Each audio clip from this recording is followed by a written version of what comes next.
அதிகமான வார்த்தைகளை சொல்லி ஜபிக்கிறோம். வீடுகளில் இருக்கும்போ, தனித்து இருக்கும்போ அதிகமான வார்த்தைகளை சொல்லி ஜபிக்கிறோம். ஆனா சபையில வந்தா என்ன இப்படி இல்லை, ஜபம் ஷார்ட் அண்ட் ஸ்வீட். அல்லேலூயா.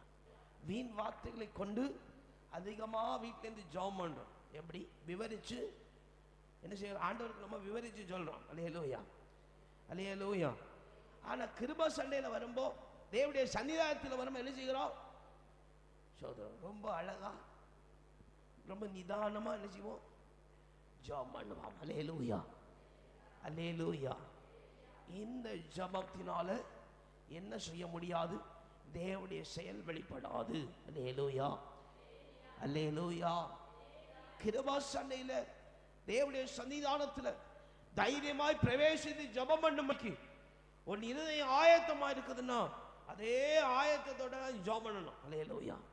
ஆண்டவர் சபத்துல வந்து அந்த வார்த்தைகளை சொல்லி ஜெபிக்க முடியல, ஆனா வீடுகளில் இருக்கும்போது ஜெபம் பண்றோம். அல்லேலூயா. தைரியமாய் கிருபை சண்டையில தைரியமாய் சபைக்கு வந்து ஆராதிக்க மனதில்லை. அல்லேலூயா.